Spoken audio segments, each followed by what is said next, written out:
tamjari ngashidi mayamda yamna nungaiba pau ama aina khudon tamjaningi ngashi Lerangs blog she 7,000 followers oirabani so 7,000 followers oibashe ngashidi a video machama mayamda share to janingi aduna mayamda eki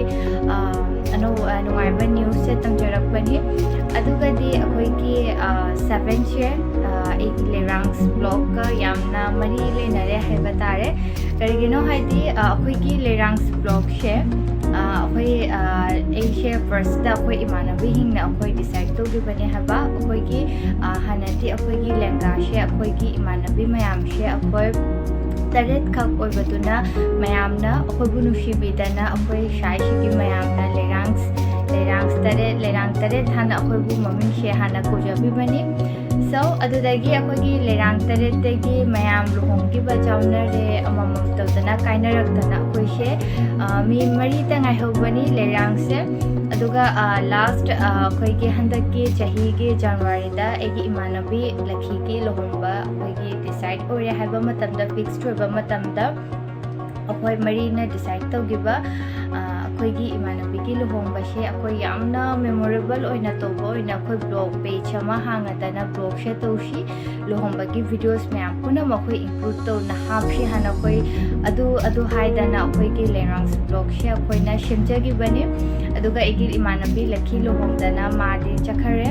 aduga koi lehoba ahum she amamam tawna my life ta busy oina dana matam pi banamdana Lerangs blog she ena page maintain tawdana haji Lerangs se ithanta ngai hodana ena Lerangs blog she okay hare video she content hin share bani egi mingna shiti khaidem kori so mayamna nushibidana Lerangs blog she na 7,000 followers oirabani aduga mayamna Bangladesh khangde aduga khoiki India ki Assam Tripura aduga Manipur dagi shu mayamna nushibidana support to bidana ngashi video mayam she mayamba mina yin bidana ngashi page se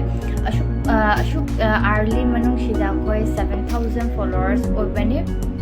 so 7,000 se yamna jamdra shu Lerangs egi ke hare ega jamna memorable oirabani so I jamna harauri aduga egi personal life khangde larik tamba mayam punamak changadana ishe regular ano video happen amje but record ti yam chum to jabani so yam thuna ei atopa mayam da ono ba nungai ba aduga mayam na pamjaba content mayam punamak thagatana page mayam gi entertainment oiba information ba mayam punamak she ei happy ba ke try to jage so mayam ashumaine gunda support pibu so ashida oina egi nakta lebiu Lerangs blog she mayam na nungsibi dumaina ashum nungsibi support to view like share to view so ashida oina la shalle